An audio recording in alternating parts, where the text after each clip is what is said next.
So, welcome everyone. I think we can maybe start. I don't know who else may be joining, maybe later. So, as we always start with this opening aspiration, if anyone would like to read it out aloud for all of us, that would be really nice.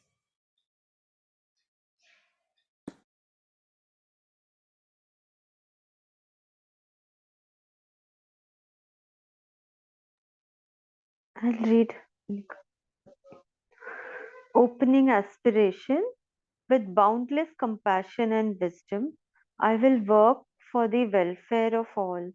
May we be free from hunger and discord and have joy and a world at peace.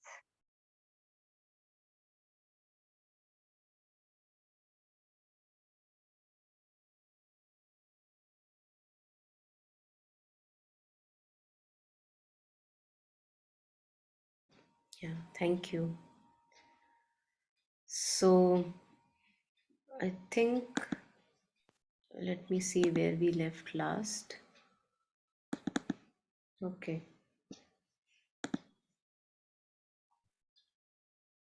So we were here, and maybe we can today take a little overlap and then kind of shoot from here.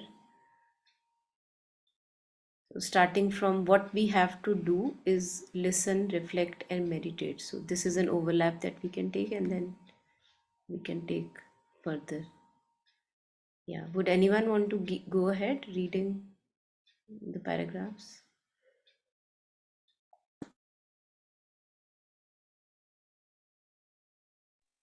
I can read.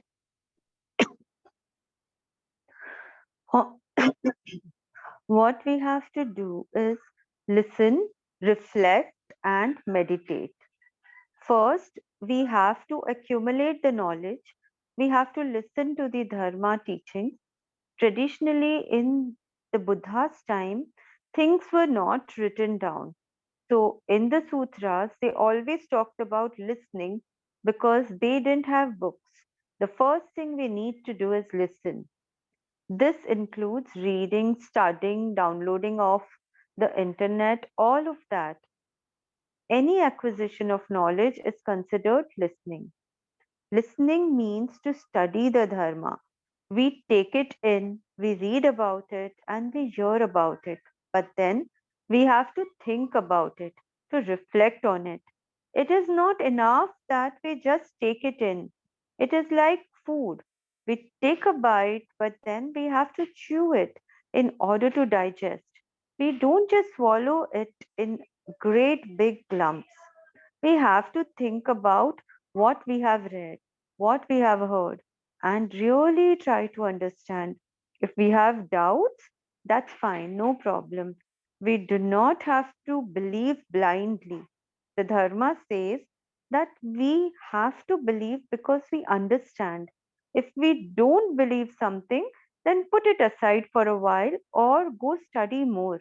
Almost every year, when I was staying in Lahore, I would go and see my Lama, the former or the English Khamtrul Rinpoche, and I always had a long list of questions from my retreat. I used to keep a piece of paper beside me so that when a thought or a question would come up, I would write it down and forget about it rather than keeping it going in my mind. Then, when I went to see my Lama, he would lean back and say, "Where's your list?" And I would bring out the pages with all my questions. I think Rinpoche kind of enjoyed it because the questions went up and down and all over the place. And occasionally he said, "Oh, nobody ever asked that before. I have to think." Yeah, thank you.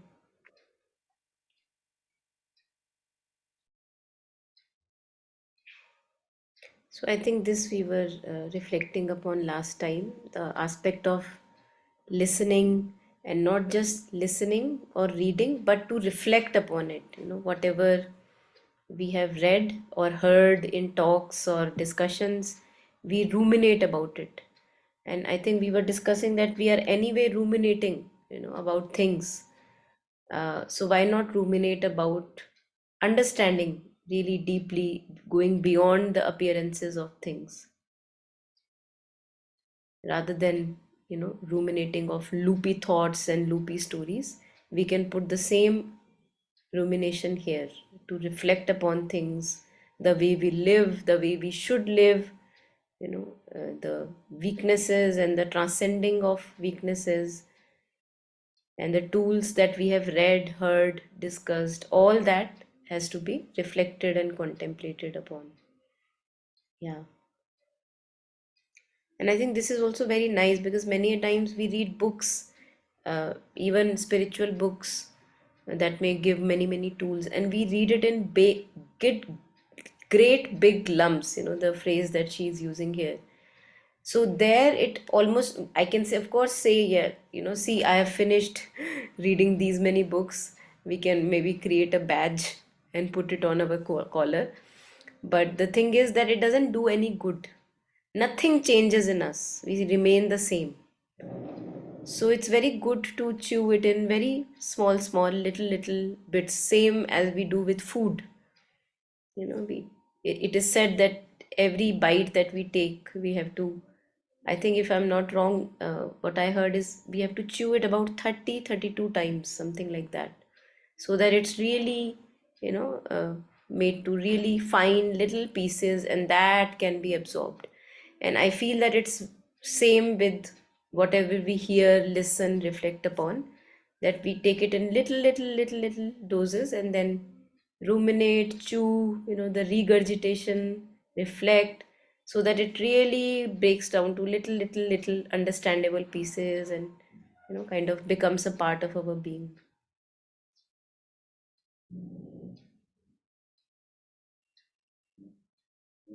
Yeah, anything here? Anyone?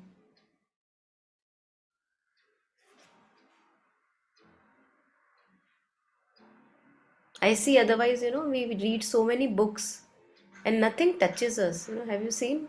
I'm sure we must have noticed that we may see 10,000 movies, and we may see, like, 10,000 documentaries and 10,000 books or even more, and nothing touches us, nothing moves us. The being remains the same, no transformation, no change.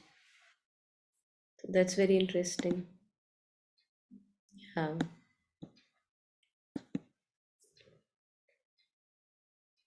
And especially in the case of these books or words which are, spiritual, I think there it's very important to take it in little bites, like small bits. That really really helps, and not to just uh, claim to read a full book and get, many people say that I have read Bhagavad Gita so many times, and Savitri 10,000 times, we have read. But what has changed? I think that also we need to reflect upon. And yeah, in our day to day interactions, in our thinking, is purity there? In our feelings, the purity must be there, if those things have really worked upon us.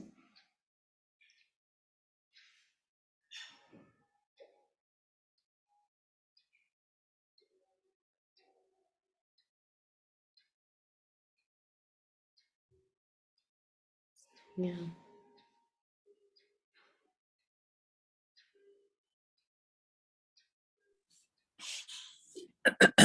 Yeah, Yes, Nandini.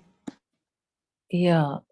So, uh, I think, see, when, like you said, right, when we read and when we watch, or, I mean, things that are going on, and I think they touch us on a certain level. I think what, for me, like, personally, sometimes, you are left in a state of, what should you do, or what should your step be, right? Like, I mean, every day, right? I mean, you would read these books, or, you would obviously go into a deeper level of sort of understanding or thinking about it. But then there are these other things that you read, right, in the world that is happening, or incidents that you come across, or something somebody has sent you as an article. Like yesterday, I think there was this article on, not article, rather it was this change org, and how there were a set of boys who beat up a pregnant dog. Wi- I mean, so you, as a human, or as the condition that it is, you are left wondering, like, there is this part also, but there is also this. And where do I feel really compassionate, or how do I do, what do I forgive these people who have done something so terrible? And then you also, do I walk, which path do I sometimes walk on? That conflict, uh, given today's scenarios, what is happening, it's sometimes very conflicting, you know and it leaves you with these like troubled questions. So things touch you, things make you feel, sort of move your, yes, move your heart. And but there are also things like this which totally, probably tear you apart as a human. And that's where I think the conflict sometimes lies. I mean, how do I sort of contribute, or how do I make a difference, and where do I start? And that, I think, that is a, yeah, that is a question for me. I mean, where, you can pray, you can, like you said, that Tonglen, you take the suffering, but it's just a continuous thing, no? I mean, yes, sometimes, yeah, in war or in humans, or um, yes, maybe there's a conscious, like people consciously have a war, or they know what they're doing, or they've put, but when you consciously beat up animals, or you're trying to, knowingly doing something like that, then how do you not justify, but where does it, sort of make sense? So Yeah. I think that's my Hmm. like. Your sharing is reminding me of this a new book that I've come across, which is exactly what you are sharing and how to resolve this conflict. I'm going to maybe read something from this. Maybe I don't know if you will resonate or not, and then later on I can tell you the name of the book if you're interested. So,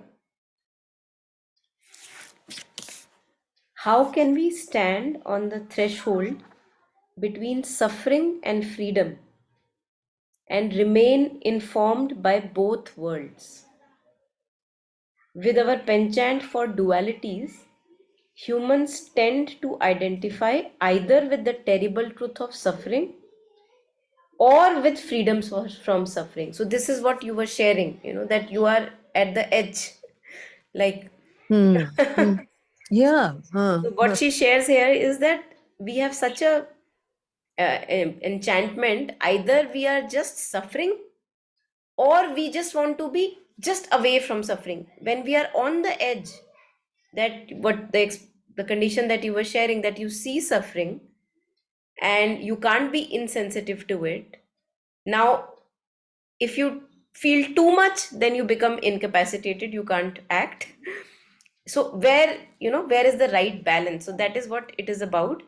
So she's sharing, with our penchant for dualities, human beings tend to identify either with the terrible truth of suffering or with freedom from suffering. But I believe that excluding any part of larger landscape of our lives reduces the territory of our understanding. So we don't have to uh, shun away any of this, neither suffering, neither the other thing. And then she's sharing this, the opportunity of standing on the edge. where if you feel too deeply, you go into, suffering yourself, Self. right? And if you remain insensitive, then you are just numb and cold and indifferent to the suffering that's there, right? So as if you're standing on the edge, it's like a crisis situation, Yeah. So what she's sharing is, I have come to see that the profound value of taking in the whole landscape of life and not rejecting or denying what we are given. I have also learned that our difficulties and crises might not be terminal obstacles. They can actually be gateways to wider, richer internal and external landscapes. If we willingly investigate our difficulties, we can fold them into a view of reality that is more courageous, inclusive, emergent, and wise. So then she shares later on, I'm not going into the detail, that there are these virtues that we often think of inculcating. And these virtues are very edgy, like you can slip into suffering yourself. And what are these virtues? The edge states, as she shares: altruism, empathy, integrity, respect, engagement. No? Now, since you were talking of empathy, so let me just touch upon that and then I'll finish this. Empathy can slide into empathic distress. So, Mm.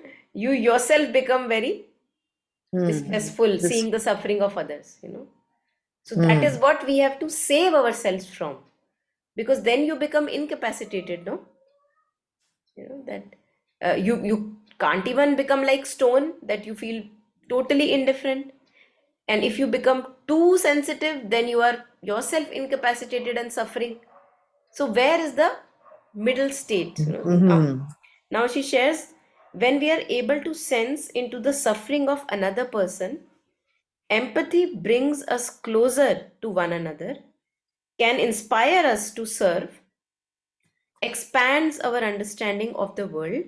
But if we take on too much of suffering of another and identify too intensely with it, we may become damaged and unable to act. Hmm? Mm. So this is where, and not only you, I think this is why she has written a book on this, because we always are trying to find that balance where we ourselves don't burn ourselves out, and yet we are sensitive and we are not numb to what's happening around us and within us. Hmm? And it's a Mm. process, it's a Mm. process. Yeah. So what she's sharing in the book, in the beginning at least, is that it's good to be on the edge, because there we learn, we understand, we mature. Mm. Thank you, Mom. Yeah. Yeah. Anything anyone wants to add on here?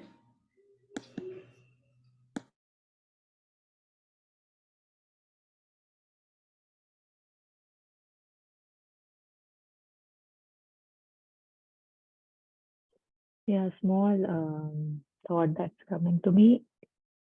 Usually when we see things, like when we hear about things or incidents like Nandini was just talking about, what we end up doing is either doing like just feeling bad and not like mostly like we feel bad, but we don't do anything, right? Because one doesn't know what to do.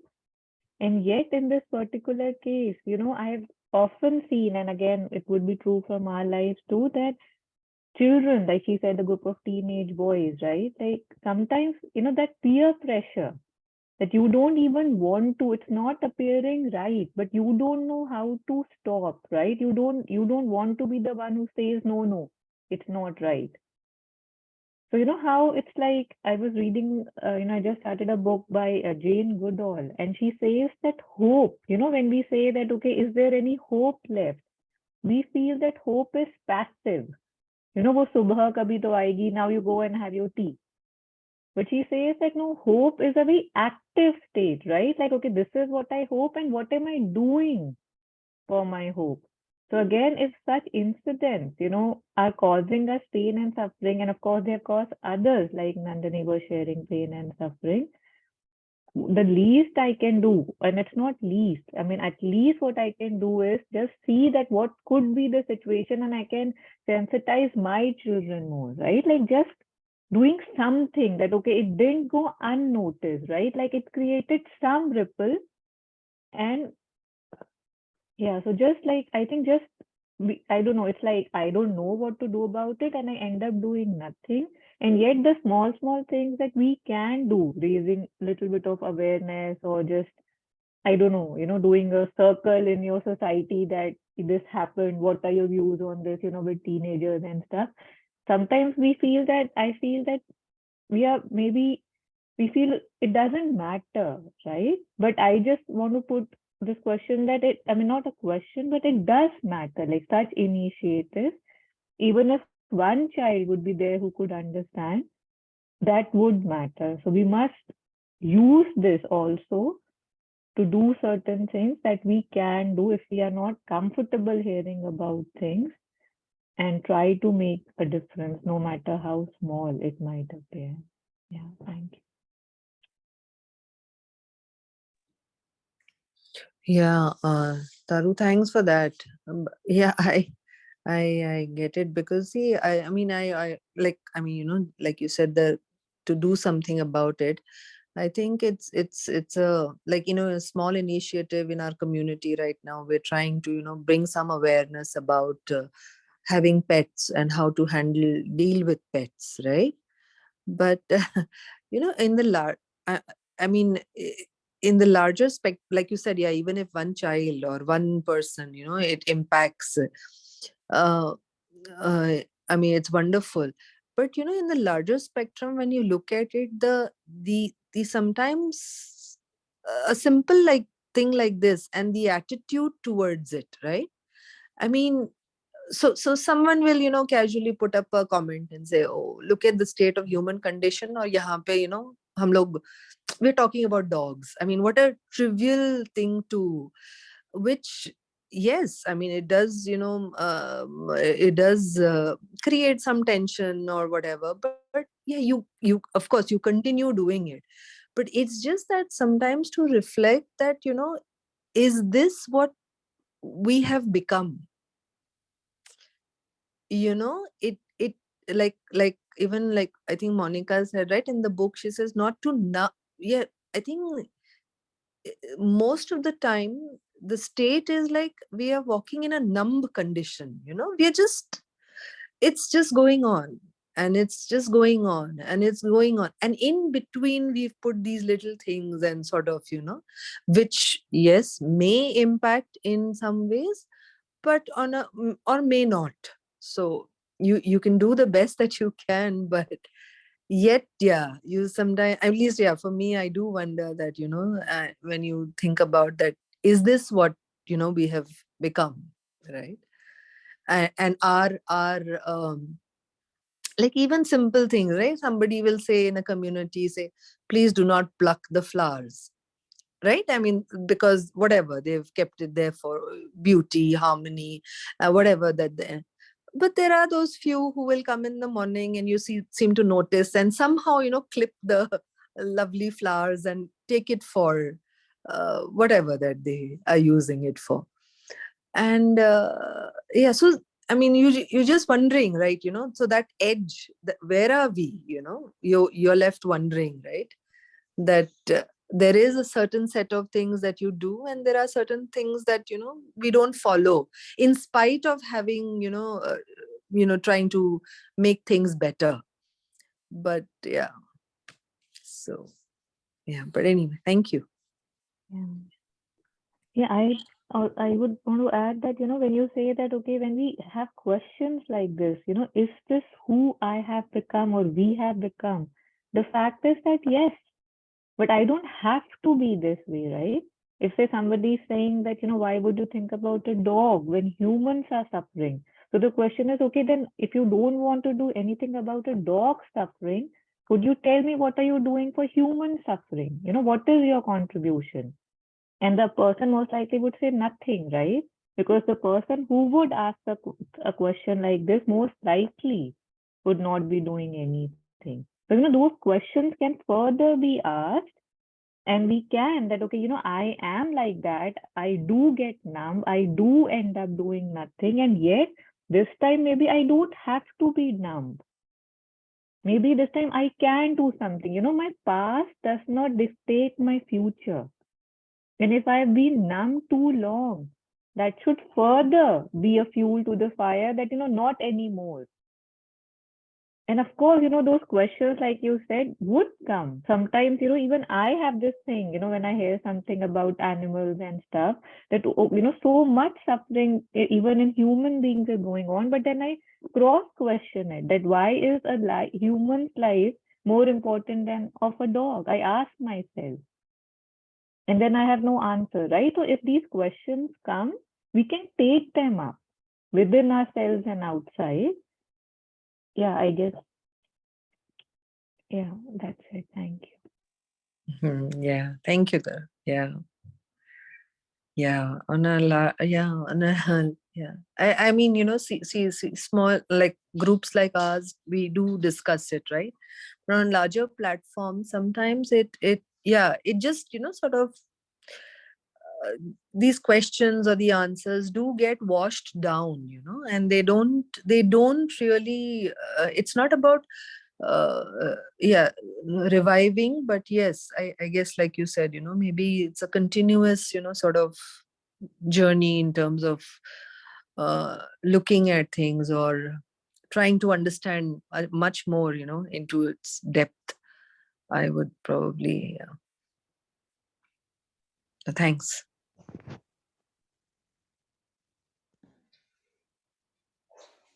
Yeah, anyone else? Yeah, Ritu. Yeah, there's one thing which often comes to my mind is like here we discussed about dogs. So what about mosquitoes? I mean, is it okay if they are troubling us? Can we get violent and kill them? I mean, do we feel bad about it? Or are we justified to do that? Yeah, I don't think there are any answers. Truth has no formula. Yeah. Yeah. Yeah. Because once, remember, Monica, at the Gnostic Center when we had met, then I was going back in the car. You had arranged somebody to drop me, if you remember that Mm-hmm. gentleman. He was I think the head of the Aurobindo's ashram here Yeah, in. not the head, but yeah. Okay, okay. Yes. Yeah, so since at that time in that farm there were lots and lots of mosquitoes, Yeah. lots and lots. We were all applying Odomos and all. So, so I just asked him on the way back the same question, that is it okay to kill mosquitoes if it is biting you? He said yes, it's okay, because I mean what he told me was that the mosquitoes, they have a very very low level of consciousness. So if we kill them, it's okay. Mm. But still, in few religions like Buddhism and Jainism, it's just not okay to Mm. kill mosquitoes. Mm. Yeah, that's why, there is no one answer. Yeah. Yeah, And but since we are all discussing here, why don't we just try and just have a ad hoc answer so no, I that think it's better to leave it unanswered, because we always want to, jump to, like, really, wanting an answer from outside, but which these are practical things one no, needs. but the What point is that, about you? Do you kill mosquitoes if they are yeah, irritating? I do. I do at times. At times I'm not, I'm able to avoid them. But the Okay. point is, I think when we go too much into these things, then we forget the main issue which we are at, which is purification of our being. Now, what you are sharing is, of course, part of purification. But then you would see that there's so much of variation here that you would not be able to get to one answer. If you read Shri Aurobindo and Mother, for them it was okay, Yeah. alarmingly, to be rid of cockroaches, spiders, and mosquitoes. Now, what would you say? For Buddhism, Tenzin Palmo, she would say, no, he also has a life and you please, avoid killing. So that's why I'm sharing that there are so many perspectives and one gets really more and more entangled there. And the focus from my own self, first the purification of my subtle being, which is thought and feelings, that gets swayed. So the thing is that these are really, they seem very simple topics, but they are complex topics. So do your best. And how would I do my best? By intuitively listening to what I am told to. उसके लिए तो मेरे को अपने पास ही आना पड़ेगा ना. I can't just keep asking for answers from outside. Of course we discuss, that's why we are here, and it's good to, like just you shared, so it will provoke all of us to think about it tonight. What do I do with this mosquito? Whether I kill it, run away from it, what do I do, right? So it's good to reflect, it's good to discuss, but the choice should be all our own, because there we get in touch with our intuitive understanding. है ना? तो वो handicap नहीं बनना चाहिए किसी के लिए भी ना, right? That's why I'm convincing, trying to convince that let us not have an answer for this. Let us keep it out and open and ask our own self whether what do I want to do with this. है ना? वो भी तो एक option है ना. बाकी तो as I shared, there are many perspectives that you get. And I was also shocked to see that with Mother Shri Aurobindo in the ashram, it was okay to, well, they could not tolerate especially, I think what I read was cockroaches, flies, and spiders, something like that. Yeah. Okay, yeah. Yeah, which would be now opposite to what we hear in Buddhism. So, where do you find your ground? Right. Yeah. Mm-hmm. Yeah.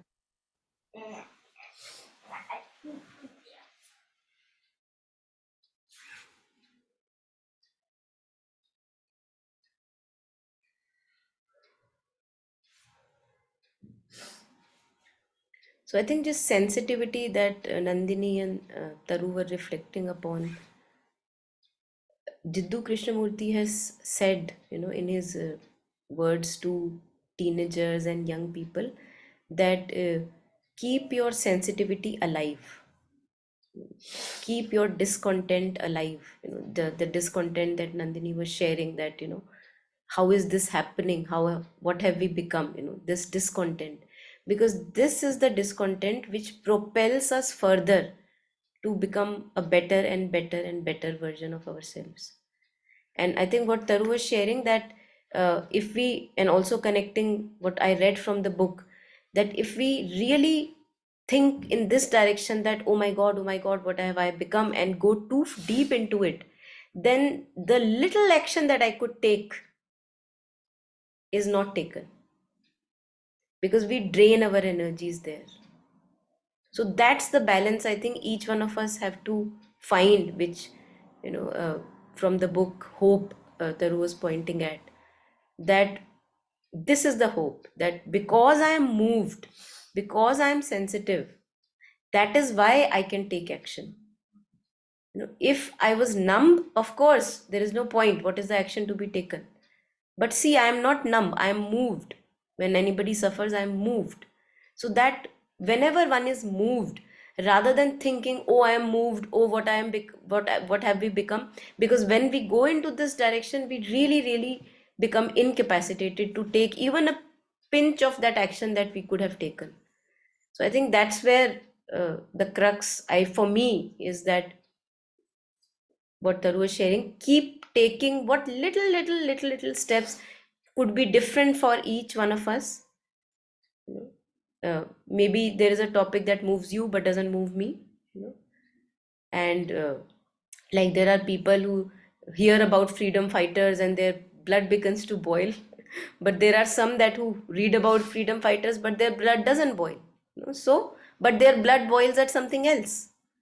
So that is where we have to use that boiling of the blood, to take action, not just keep boiling the blood so that it just dries away and becomes a big lump.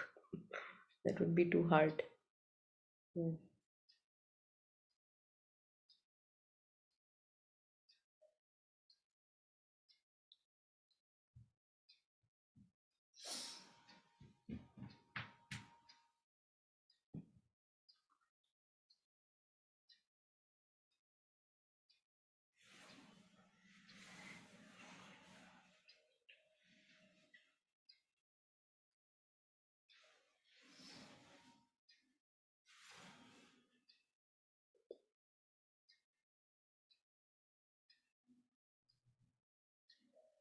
Okay, so anyone who wants to read next? Yeah, I'll go. There were some things about Tibetan Buddhism I really didn't believe, and he would say, it doesn't matter, just put that to the side for now. Sometimes he would laugh and say, everything you read in the books isn't true. Once he even said, well, we just write like that to frighten people into being good. The point is that one doesn't have to believe everything. We need not be frightened that a thunderbolt from heaven is going to come down and hit us if we don't believe everything. It is not like that. What we need is an intelligent belief, a belief based on our own reasoning. Sometimes I call Buddhism enlightened common sense because once we hear it, we think, yes, that makes sense. But if we hear or read something and think, that doesn't sound right, then we put it aside or maybe study more about it. Maybe we didn't understand it, or maybe it was just a provisional truth that isn't ultimate truth anyway. Perhaps it was just what people believed in society at that time. We don't all have to believe that the world is flat with Mount Meru and the four continents, but that is the kind of cosmology that was current in those days. Nowadays, nobody gets burned at the stake for believing that the world is round.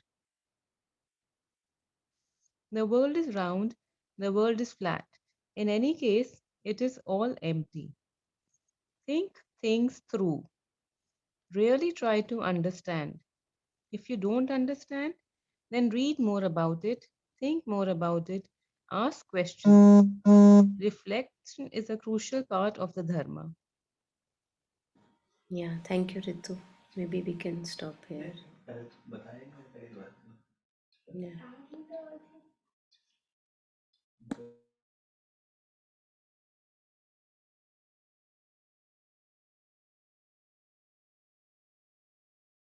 Yeah, this is nice, na? Buddhism enlightened common sense. Yeah.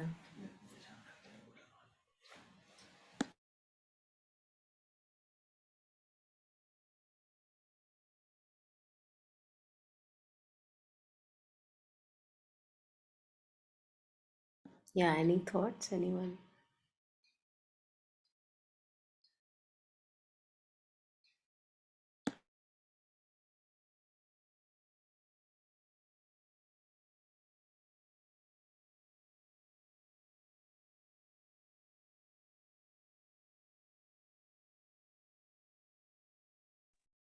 Yeah, a small thought. With me, I have seen that sometimes, like now, I think it happens less, but when I was younger, a lot that I used to get so stuck in what I'm not able to understand or what I don't agree to.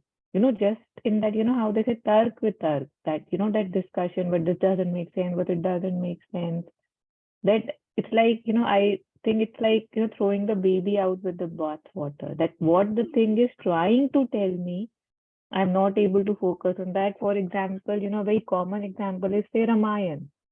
There are people who would say that, I don't really, believe in it and it doesn't make sense because it makes me so angry that how could he just, hear somebody, a Moti or a Mali, and just, ask his wife to go. So the whole Ramayana means nothing. The whole symbolism means nothing just because there is one thing I don't agree to. Okay, Krishna. Okay, Krishna, characterless. I know he did miracles, but this is just too much for me to digest. So I'm sorry, I can't, something like this. So then it shows your depth, right? It shows that, okay, fine. If you don't believe in it, there's nothing would happen to Ram or Ramayan, or if it's true, if it's not true, it doesn't matter. But am I teaching what I can learn, or just because I don't agree to something, I'm just saying this is all doesn't make sense. I don't want it, right? So just one must reflect on that because once you do realize that, you feel rather silly that what were you doing? But yeah, jab jago, tab savera type. And yeah, it's very nice Yeah, pinpointing. yeah.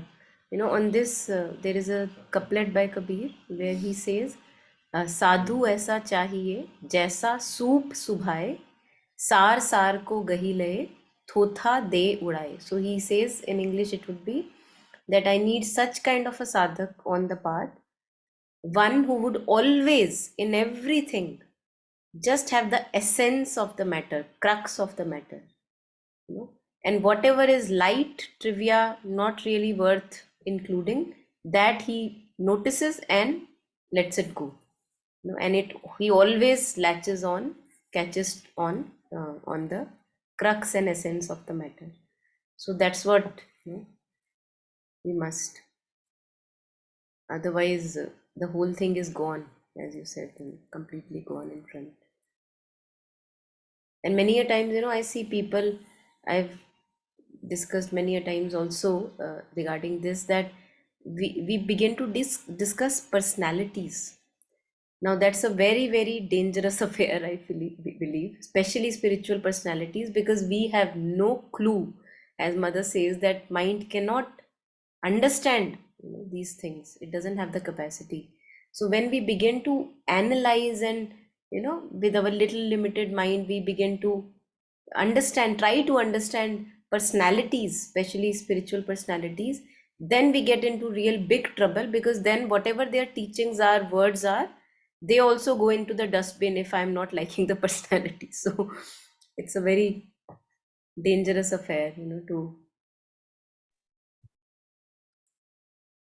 try to make judgments about the personality. Yeah. Yeah, there was this thing, I don't remember by whom, who had said that, I don't know, 95% of what I tell you, it was a mystic or a master, that 95% of what I tell you is not true or is not fact. But I tell you so that you could listen to the 5% that can change your life. I'm just building stories to give you, like we do with kids. So again, just remembering not to get stuck on the details, but what is the essence? Again, based on the couplet that you had shared. That yeah. Thank you. Yeah. Anything else? Anyone? So the last line in the first paragraph, I think also to me resonates very much, that what we need is an intelligent belief, a belief based on our own reasoning. And that is where we get in touch with our own intelligence. That not just buying into what everyone says, or I read in books, like, he's sharing that sometimes he would laugh and say, everything you read in the books is not true. So how I would get to know that? When I'm in touch with my intuitive intelligence. And that's where most of the things I, kind of, I'm able to steer through in life. What I have to latch on, what I have to let go. Through that discerning intelligence which is present in each one of us, which is a birthright in human case, that's what we have to make use of, our discerning intelligence. So this is the aspect, the discernment aspect and the intelligent aspect is an aspect of consciousness itself. And we see it in different forms in each part of the grain in manifestation. Little insect, little flies, they know what they have to do. They know what flower they have to get at, and they know very well that where they have to drop the next pollen grain. Who is telling them?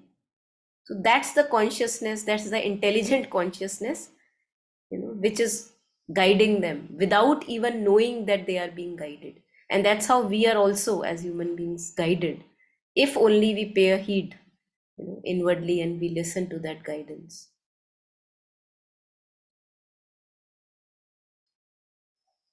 And because we don't listen to that guidance, that's why people like Kabir would say, uh, they use a phrase for us, Sire Gyani. Sire Gyani is wandering scholar. So you have read many books, many philosophies, But since you are not in touch with your intuitive intelligence, you are still roaming around door to door, trying to resolve things. Because the true answer comes when we are in touch with our own intuitive intelligence. वो होता नहीं है inward turning. The moment we are turning inward, something comes and we are again sent outward. This happens with us. So that's why it takes guts and courage and persistence to really be in tune with our intelligence within. Yeah, so for me this one was very interesting, and I think this Ritu brought about enlightened common sense. So basically, I think in other talks also, Jetsunma shares about uh, usually we live life in a very unskillful manner. So I would keep repeating those behavioral patterns even when they are not benefiting me, right? They are hurting me, they are hurting others, they are unskillful. They may have helped me at some point of time when I was a child, but now they're of no use to me. And I still keep on carrying them, living them. So that would be a dumb common sense. And now this is more skillful approach, enlightened common sense. So, for example, it would be common sense if this attitude with which I am living is not working for me. Of course, I should have to, change my attitude. So it's very commonsensical that, of course, I have to do that. But are we able to do that? Why aren't we? For example, if, another example could be if a kind of a loopy thinking, which I am noticing is happening in me, a kind of a negative thinking is happening in me and it's bothering me, it's hurting me, it's not giving me any help. So, of course, I have to shift my thinking. But are we able to do that? Do we notice that we can do that? And that's where self mastery comes in the picture, what Mother says. That to be master of our thoughts, that the moment I notice a thought in a negative direction which is not helpful, I have the mastery to turn it completely, transmute into beauty. That's why affirmations work. Mother talks about power of thought. That's why they work. Because anyway, we are making our life hell by a hellish thinking. But we don't notice that. We think that no, life is anyway hell. It's not because of my thinking. But we don't realize that because I am continuing to default think in a hellish way, that's why the hell continues. So if I now reaffirm in a different direction, a higher direction, then that will also happen. So that would be enlightened common sense, knowing that whatever is harming me, if my hand is in the fire, it's poisonous, let me take my hand out.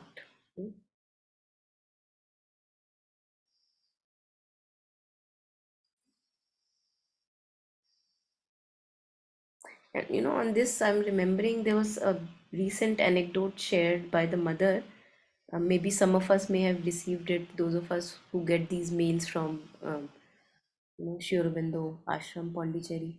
So their mother was talking about stubbornness. And it was so nice that she was sharing that we must be stubborn. We must be very, very stubborn.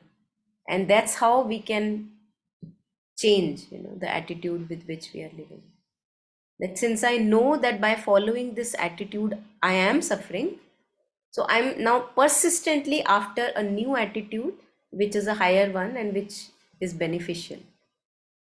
And then she was sharing that when we begin to do a mantra or a japa or anything, in the beginning, as if you are doing it mechanically. So you think that, is it really helping? Shall I stop it? Shall I continue with it? And then she shares that that's where stubbornness is required. That no, I know this is going to work, it is helpful, but I just have to keep at it, keep at it, keep at it, keep at it, keep at it, keep at it. And then one day she says, like an egg breaks and the chicken comes out, like that, something really shifts within and an irreversible change happens. In the beginning, it was appearing, no, nothing is changing. I'm doing it mechanically. But there is where the stubbornness is needed, rather than the stubbornness of sticking to our older patterns. So that email was really beautiful.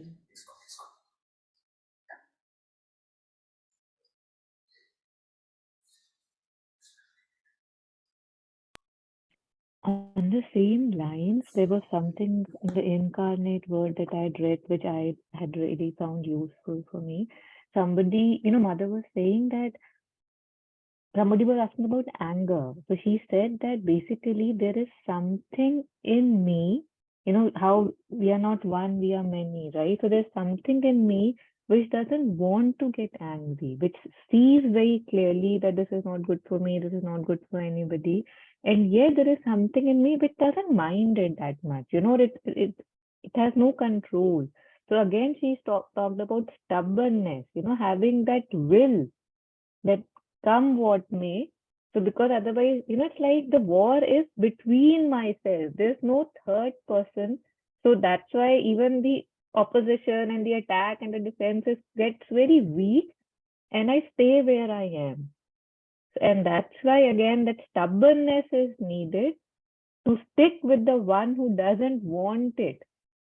All my support has to go to that vigilance, the stubbornness is needed for me to overcome these tendencies, which by now I know for sure, and yet maybe I have not been able to overcome fully that.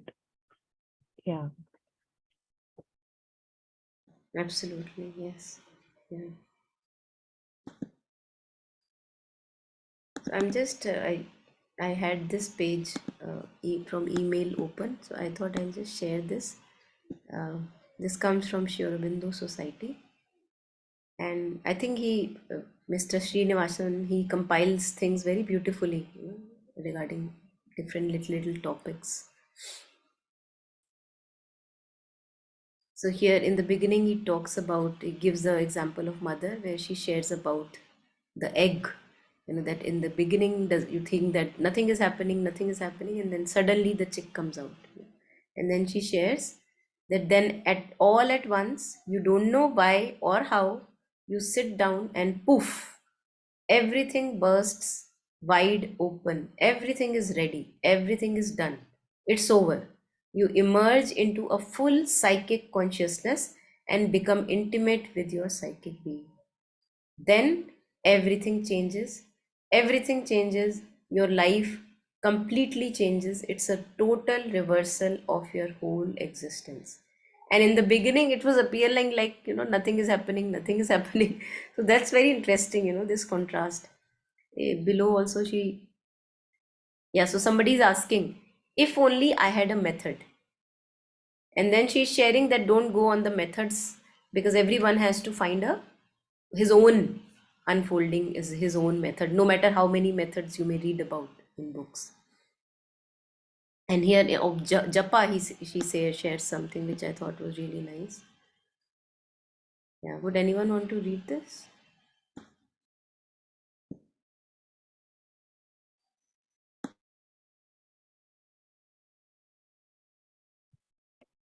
But one has to look. It's the same as for japa. Your japa is given to you, isn't it? You receive it unless you find it on your own, but that's harder and already requires another level of realization. You receive your japa along with the power to do it, but you have to learn how to do it, right? For a long while, you don't fully succeed. All sort of things happen. You forget it right in the middle, or fall asleep, or grow tired, get a headache, all sort of things, or even outer circumstances interfere and disturb you. Well, here it's the same. You tell yourself, I'll do it, and you will do it, even if you have to go at it just like a mule. Everything blocks the way, but you keep going. You said you'll do it, and you will do it. There are no results. I don't care. Everything is against me. I don't care. I said I'll do it, and I will. I said I'll do it, and I will.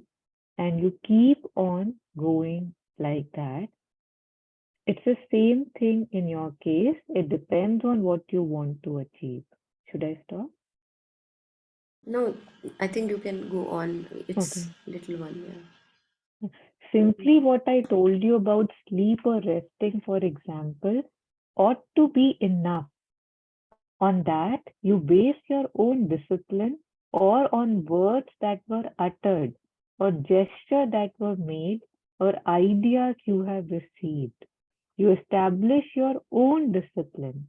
And once you have chosen your discipline, you keep on with it. That's my experience. Stubbornly. You have to be stubborn, stubborn, stubborn, stubborn. You're up against all the resistance of unconsciousness and ignorance, up against all the power of unconsciousness and ignorance, something obstinate and unyielding. But it's like the story of the drop of water on the rock, a matter of time. The water will eventually wear its way through the rock. It takes ages, but it will succeed, for it falls persistently, drop after drop. First, it runs off, eventually, it makes a hole, and you have a wide river flowing below. Nature gives us this wonderful example to follow. That's it. We must be like the water dripping on the rock. Water is vital energy, the rock is unconsciousness.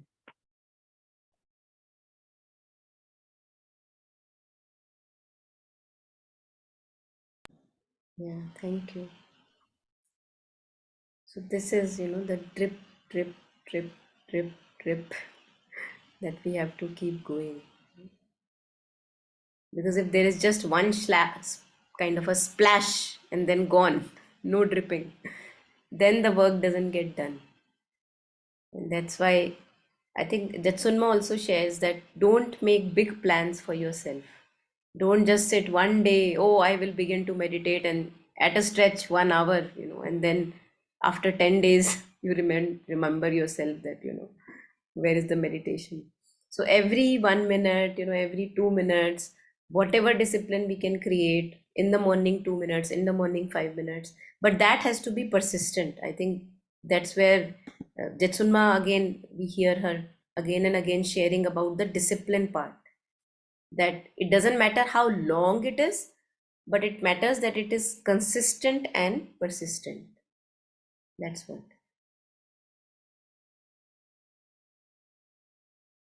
So when there is not such a big demand on me, then little things, I can actually carry forward. But if I make a plan that okay, 1 hour or 30 minutes, even in the beginning, 30 minutes is too much, then the moment I'm wanting to sit for 30 minutes, I don't feel motivated. But if it's 5 minutes, and that too 3 times a day, for example, sitting with my breath or just being with the body, being with mother's name, anything that suits us, then I feel okay, it's just 5 minutes, and that little discipline will be carried throughout the days and weeks, and slowly it will seep in and trickle into all the early different hours also, where one is not meditating, because it's persistent, so its fragrance will trickle into all the other hours also. It's impossible that it doesn't.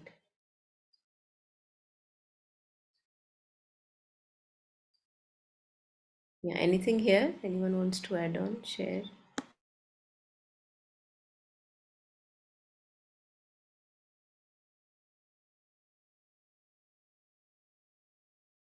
Sometimes I think that we are anyway stubborn, aren't we? How stubbornly we stick to our demands, to people, expectations in relationships. Really. I mean, I realized when I was really suffering, really suffering. And one day I was just tired of my suffering and I said, why do I have to be so stubborn? Can I let go of my stubbornness? And I think it was just one click. Of course, there must have been other efforts and forces at play, but I remember that just one click that, oh, I just have to let go of this stubbornness. So To be stubborn, to let go of the stubbornness which is not helping me in any way. It is just making life miserable for me. So I think we just have to shift the energy of stubbornness. Now kids are very stubborn, children, So it's good to be stubborn because it's because of stubbornness and that will that things get done. Otherwise, if there is no will, then okay, if it's done, it's okay. If it's not done, it's okay. But if one is stubborn and that too at a right direction, then things get done. That no matter it's night or day, I have to finish it. No, I have to get it done. There things get done. But I often observe that we, especially adults, become miserable because we are stubborn at wrong places. We are trying to fix our relationships, we are trying to fix other people. Nothing is working, nothing is working. Try to see life only in one rigid way. Again, doesn't work, doesn't work. So, just like that stubbornness, if that can stick to a right place, would be really nice.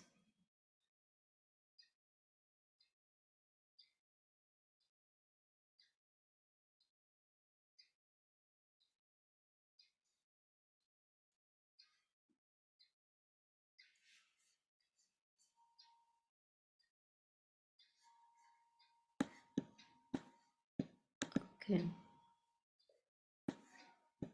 So,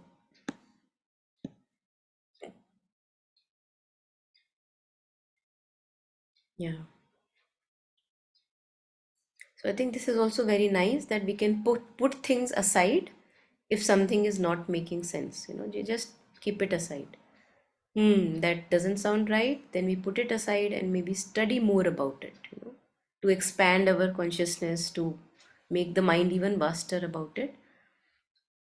So not fooling ourselves that I have understood it. I think that's also requiring quite much of honesty there. Keeping it open. Yeah. And maybe we didn't understand it, or maybe it was just a provisional truth. So right now this is where I'm standing, but I know there is more to it. I think that really makes us very grounded. That okay, so far in my experiences or whatever I've read, this is what I see, this is what I understand. But definitely, there would be more to it. I have no clue. I have no, because there are so many things at play, so many forces at play, that we have no idea what all is there. Yeah. And just like, I think this is a very good practical example, that earlier people used to think that earth is flat, and everyone who is sharing that, by his investigation, that no, earth is round, he would be beaten to pieces. How dare you can say that, can't you see? So just like that, whatever I'm seeing right now, that also is like earth is flat. So I have no idea what is declared later. Things keep on changing. Yeah.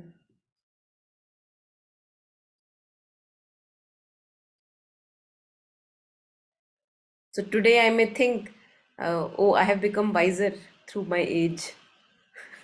Don't believe it. So there is more to it. Let life unfold.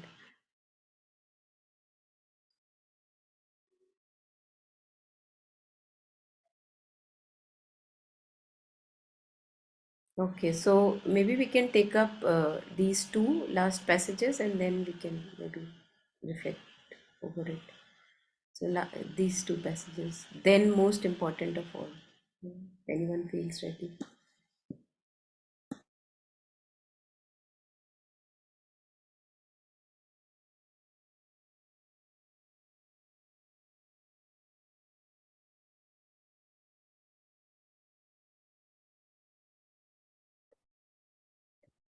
Then most important of all, our text says meditate. But actually the Tibetan word gom literally means to become accustomed to or familiar with something. What we have to do then is practice it put our ideas into action. One of my lamas said, first you hear and study, then you think about it, then you become it. And that's the point. It goes from the head down into the heart and we transform.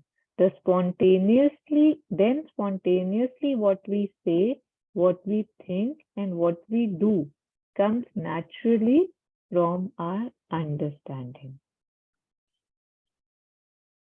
I'll continue. This is very important because otherwise mere learning is not going to help us.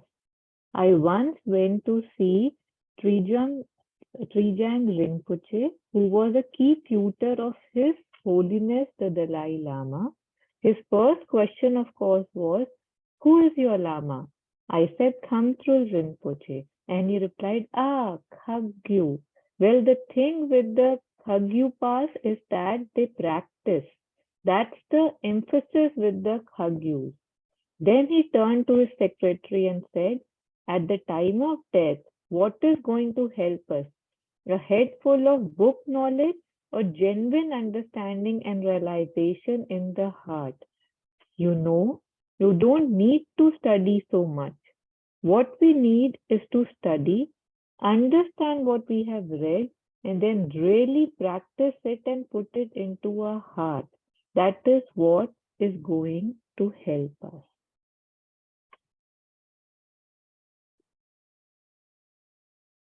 Yes, thank you. I think this again I can connect with the integral yoga, uh, and that's why we see again and again many resonances with Mother's yoga and here. That Mother's emphasis was also on not just meditating in the corner and being in solitude, but every time to each person in his own way, she would direct them to keep working, to keep engaged in the affairs of whatever ashram or things that are to be done, because that is where we get to know what is our true state, true attitude. And if we don't interact with people, if we don't, if we avoid situations which are difficult, then what's the point? I mean, if I have a right attitude, then it will show up in my interactions. And if I need to correct something, that is also what it will show up in my interactions. So I think they are the test, they are the battlefield where we get to know how much our tools are working, how much am I in tune with my inner knowing, am I in tune at all with my inner knowing? Where do I get lost?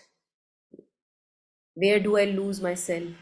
So all these things we get to know only when we interact and also put into practice whatever little we have understood and reflected upon.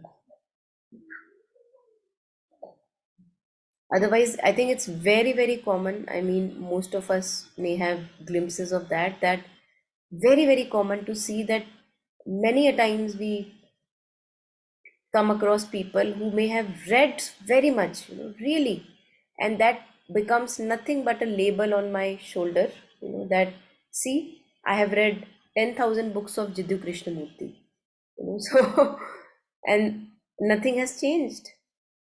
Nothing has changed. Still, I'm living in that ego consciousness which just wants everything for itself.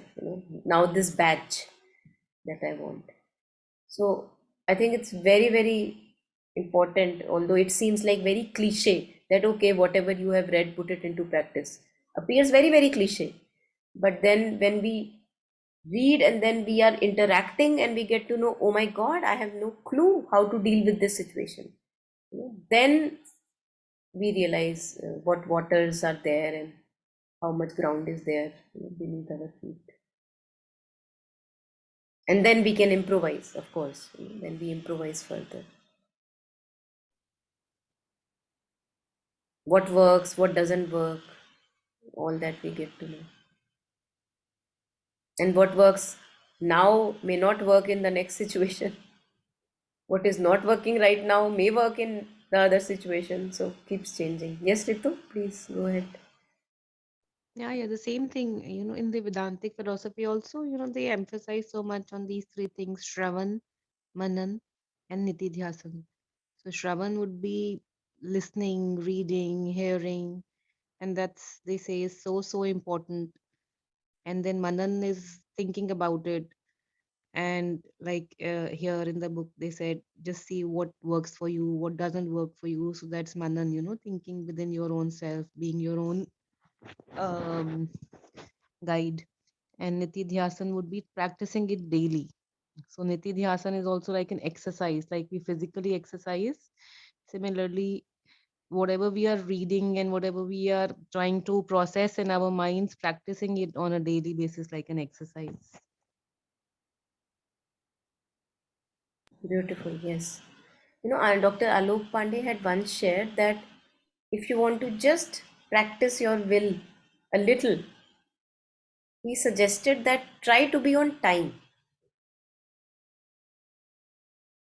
Just try it for one day, he said, or a week, for example. If you give your time, you stick to it. That's how you make the muscle of your will. That okay, I have read, I have understood that yes, some sort of discipline and will is good for me. I understand, so Shravan has been done, Manan has been done. And for the last aspect that you were sharing, he says that pick up any little thing and give yourself to it. That okay, I'm going to this week, I'm not going to listen to my second thoughts, just blindly like a mule, as mother was sharing in the earlier passage. I'm just going to stick to the time. If I've given 10 a.m., 10 a.m., 10 p.m., 10 p.m., 3 a.m. in the morning, 3 a.m. in the morning. Just stick.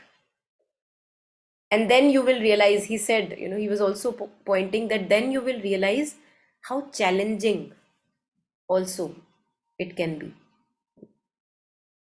Plus बोलना कुछ और होता है, करने में क्या निकलता है.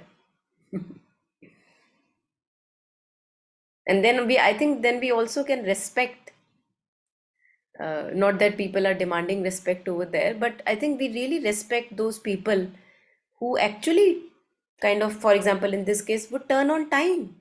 If they have given a time, they would turn up on time. They respect each other's time. Then, because you have tried now, you know how challenging it is. So now you know that how much that person may be working upon it. And same for everything, every little aspect of life. Putting things in order, for example, keeping the house neat and tidy, even that is such a big challenge. Not that we become too sticky about it, but again, everything has a blind kind of an edge where we can either become obsessed by it, or we just form a discipline that okay, this is what keeps me sorted, organized, and I would like to give this respect.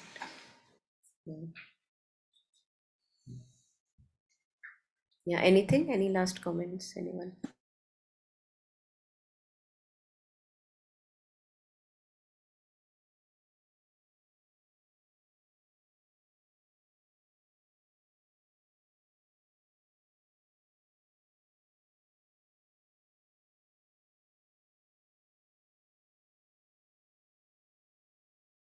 I think that's why they say that these verses, for example, these 37 verses of the practice of Bodhisattvas, that even if you take half a verse, done for life.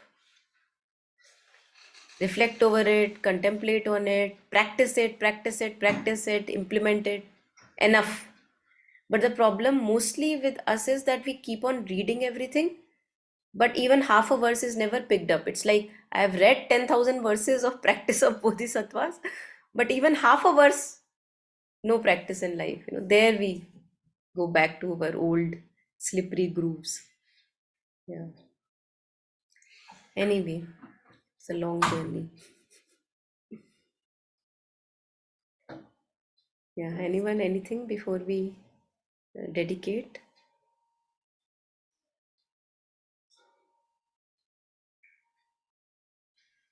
Okay, so I think maybe, yes, Swapna? Yes. Yeah, I just wanted to say thanks for that thing about the timeliness, about sharing that about Alok Pandey, because I live with someone who's always punctual, always, and I'm not.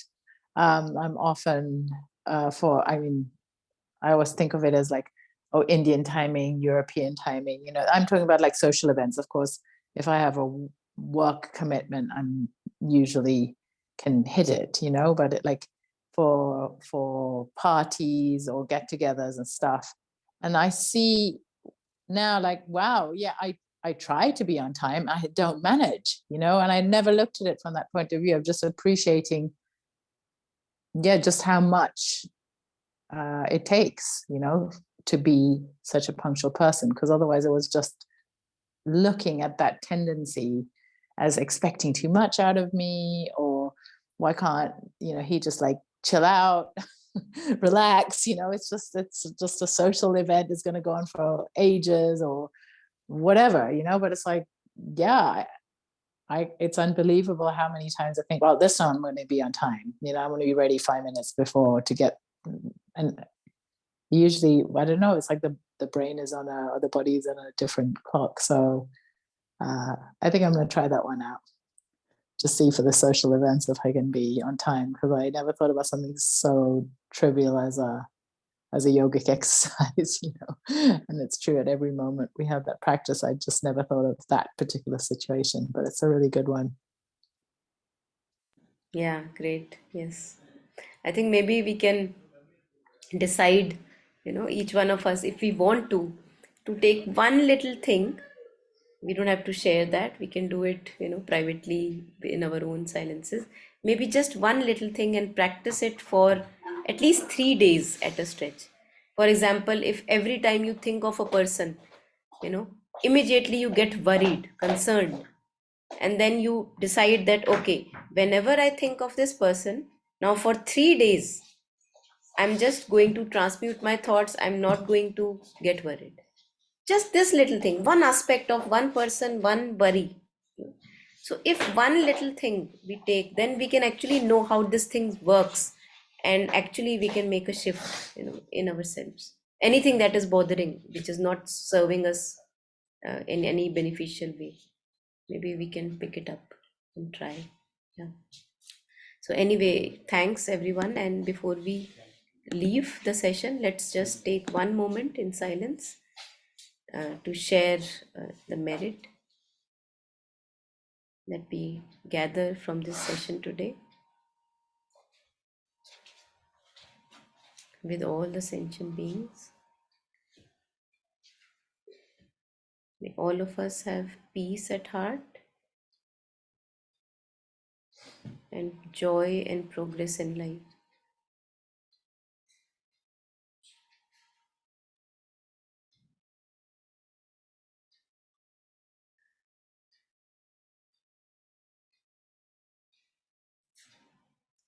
Okay, thank you and happy night and morning to some.